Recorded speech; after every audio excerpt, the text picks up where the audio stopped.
Good morning. It is the 18th of November 2022. And what I got set up here is a game of Soviet Dome. It's an old States of Siege game that doesn't have the name now because that's trademarked, and this is put out by Worthington, and it is designed by the OG in these type of games, and that is Darren Levioff. Excuse my pronunciation. But so the situation starts out after the October Revolution, which takes place in November of 1917, and so this is starting out in 1918 as the Soviets in control of the government, and they're having to fend off the whites, right? Russian Civil War. Got them south and the east. They also have, right now, the war is still going on. If you look at the war is still active. They're still in the war. And Germany is coming from the west. And you have the Allies, the U.S. and the British, who are inactive, obviously, from the north, which a lot of people don't realize that the United States did stomp around in Russia for a bit during the time. Interesting. You also have Finland here, who is inactive, and Poland, who is inactive. So the active tracks, you just have Germany, the eastern track, and the southern track, which is going. So we're going to draw a card. Look at the card, and it is Latvian Riflemen Support Red Cause. Okay, this is the number of action points you are going to have, right? And you're going to advance. First thing you're going to do is advance the eastern track and Poland. But since Poland's inactive, we ain't advancing it. And it's going to say right here, gives you a -2 DRM versus Baltic, which would be Germany at the time, -1 versus Southern, and a -1 versus Eastern. Okay, so Eastern's the only one I want to go for. That's going to got 3 action points. I'm going to use every action point to roll on the political table, because this is a way to gain victory. Gain victory by holding out for all the cards, or you can get to the victory here in the regular game. So let me roll. I got a 2, so I don't get nothing on the victory track. You're going to have to roll a 4 or better. There's a 5, so I up my international political affairs. Still international pariah. I'm going to roll one more time, and it will be a 6. And we'll move it up once more.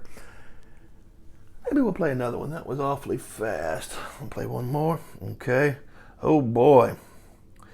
Oh, look, you see what I see? Treaty of Brest-Litovsk signed, right? So you're going to advance the southern track. The whites are coming in there. And you're going to advance Finland, but they are inactive. Eastern. Uh-oh. And you're going to retreat the Baltic, but it hasn't moved, so it's there. You can accept the treaty for 2 points. And you're going to add the darkness cards. That's the second phase. You're going to add these cards, the gray ones. And you're going to, the Allies track activated. All right. Oh boy. And here we're going to accept. We're going to accept it here, and we're going to say treaty accepted. We're going to put that there. I'm going to throw this here, Allies track. That's going to give me 2. Can't really reach it. It's going to give me 2.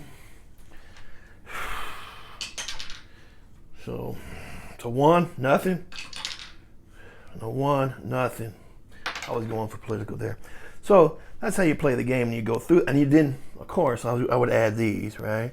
I would add the cards for the next phase. Then here, the dawn cards. You either, so that's how the game is played. Most of us understand how a States of Siege game is played just because we've a States of Siege style game.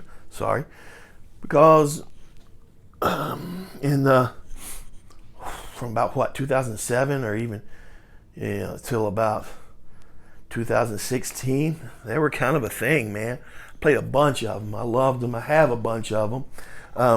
And this one was one I didn't have in the old ones. It was just a Ziploc. This came out in 2009 and again in 2014 in C3I magazine. I never had either. I don't know. I tell you what it was. I was buying so many other States of Siege games, and the ones that I thought were more interesting. The ones I always was going to buy and never got a chance to was this and Levy and Mouse. So either one of those games I'm really sad about. They have Worthington's reproduced the games, Soviet Dawn and what is that, Malta Besieged, right? So I picked up this when somebody gave me some money for my birthday. I had a birthday Monday, and so I used it and picked this one up. A family member gave me some money for my birthday, which was very nice. I don't expect anything for my birthday. So I was going to review it, and I'm going to start with the components because the components are great, are just fabulous. Everything down. Start with the box. The box was put together well. Really nice box art, even on the inside. The box is very nice. It also came with a tray for your counters and whatnot. Very nice done. It came with a couple of different types of counters. You could use, if you see these are track counters too. You could put stands on them. Come with some stands, some plastic stands, and you could use them to stand them up and play it that way with those counters, or just use the circular Rotundo counters, right?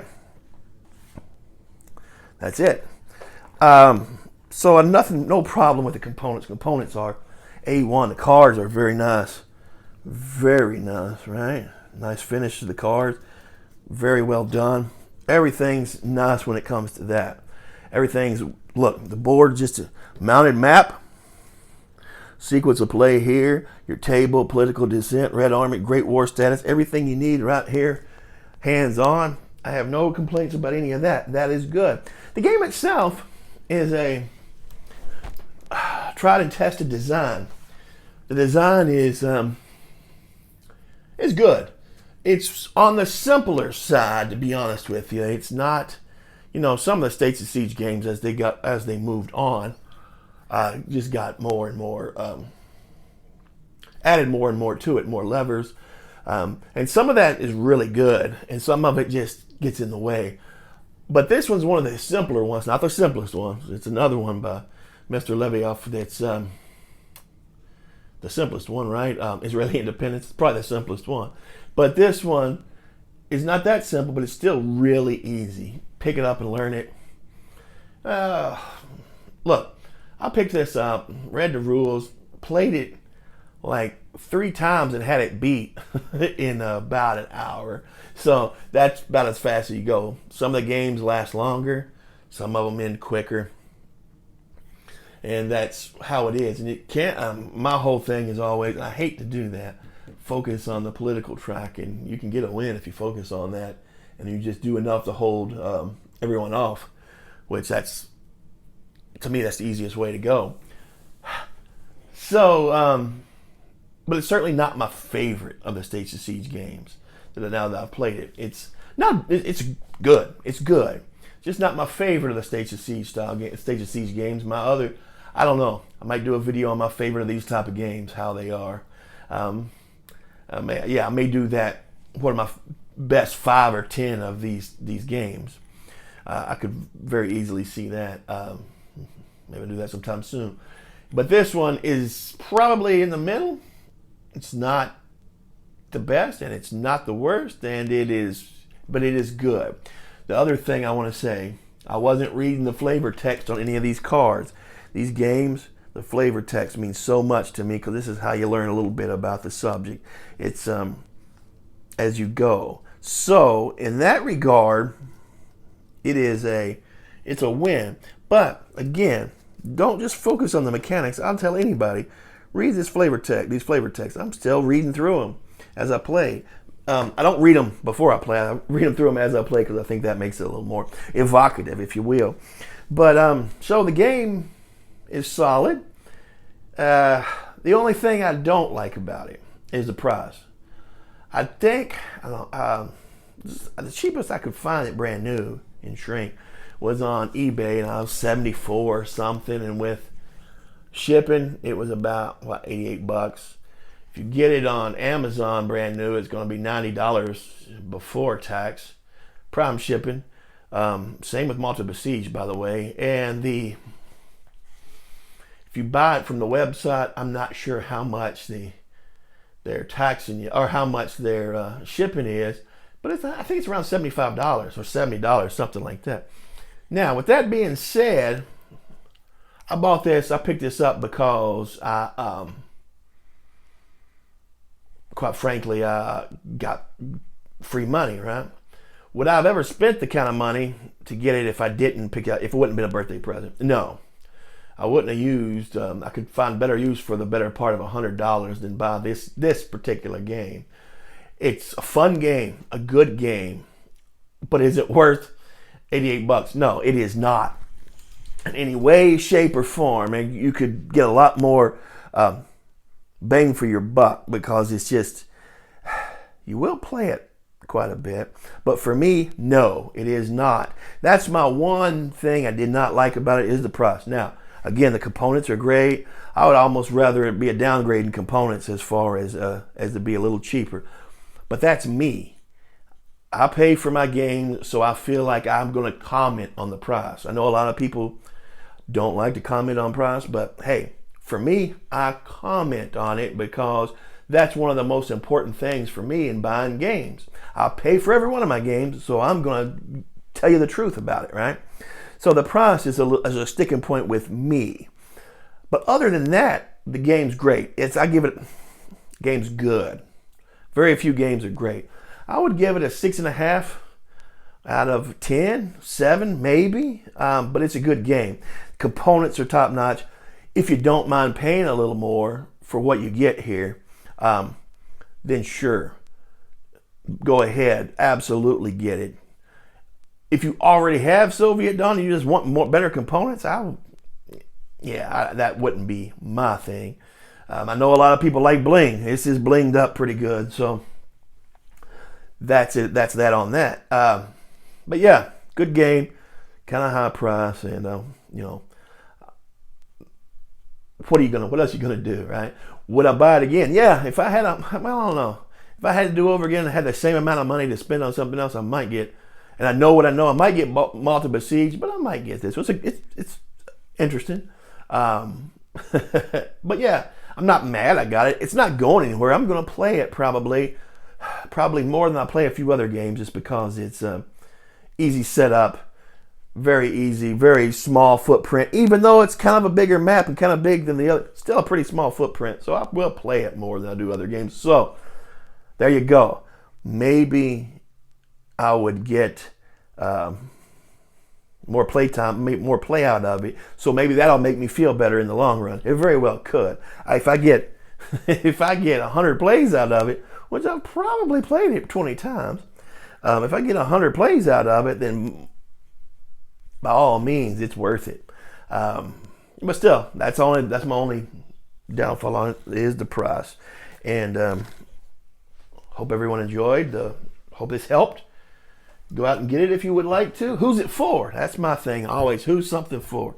It is for someone who maybe never had Soviet Dawn like me during the Victory Point Games run. That Victory Point Games thing, for me, I used to just, when there was bad games, I used to go over there. And then even when they started boxing them up, I started buying games. And there was this kind of, kind of on the cheaper side. So I would buy just whatever it was, whether it was toe-to-toe nuclear combat with the Ruskies, which it wasn't a stage of seed game, but it was like $10, and some other bad games. that were cheaper, I would just buy them. And then I always thought, I won't go get this one. And then, multiple siege and we must tell the emperor's rights got pulled. And so for this one, I said, I'll always go back and get Soviet Dawn at some point. And before I knew it, they were gone. They were sold. And they're only produced, the only States of Siege game that's in active production right now is what? Dawn of the Zeds? So, yeah, that's how it went down for me. But, yeah, it was too late. So when this come back into print from Worthington, I thought I'll pick it up. That's who it's for. Someone who would pick it up, who didn't have to start with. Very easy complexity level, even for a State of Siege style game. Very easy complexity level. It's not. What was the one? The English Civil War. Well, it's not that. It's not even the French and Indian War one, right? It's not even that. It's not even the Civil War one. The what was that called? That's a good one too. But what was that called? The Lost Cause. That's what. It's not even the Lost Cause. It's not. It's probably on the same level. It's really, honestly, Autumn and Sunset and Habsburg Eclipse are probably more complex than this. So it's on the lower side of the complexity. A beginner wanting a game with good components that has a lot of replayability might want this as well. And that's all for the review. Hope I didn't take up too much of your time. I was so excited to get this to the table, and still gonna play it. I've still got a lot of plays left in it. All right, y'all. Y'all have a great day. Be careful. Talk to you later. Bye-bye.